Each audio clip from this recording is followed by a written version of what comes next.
தருமபுரி மாவட்டம் பாளையம்புதூர் அருகே தேசிய நெடுஞ்சாலையில் இருசக்கர வாகனம் மீது கார் மோதிய விபத்தில் இருவர் காயமடைந்த நிலையில் சாலையை கடக்க பாலம் அமைக்க வலியுறுத்தி மக்கள் சாலை மறியலில் ஈடுபட்டனர்.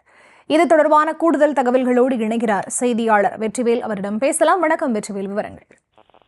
வணக்கம் பிரியா. அதாவது பார்த்தீங்கன்னா தருமபுரி தேசிய சேலம் பிரதான தேசிய நெடுஞ்சாலையில் தினந்தோறும் ஆயிரக்கணக்கான வாகனங்கள் பயணிக்கிறாங்க. இந்த நிலையில் தருமபுரி அடுத்த பாளையம்புதூர் சந்திப்பில் அதே தொகுதியைச் சேர்ந்த மணிகண்டன் மற்றும் புகழங்கி ஆகிய இருவரும் இருசக்கர வாகனத்தை அந்த சாலை கடக்க முற்படுறாங்க.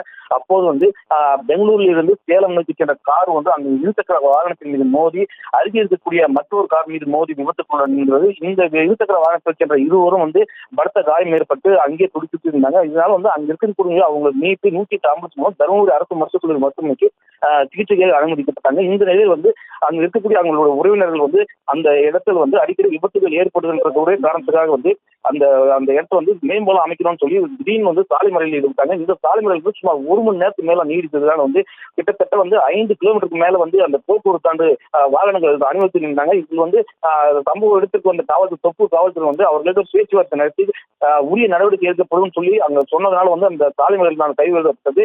இதனால போக்குவரத்தின் பெரும் சிரமத்திற்கு ஆளானாங்க. விவரங்களுக்கு நன்றி வெற்றிவேல்.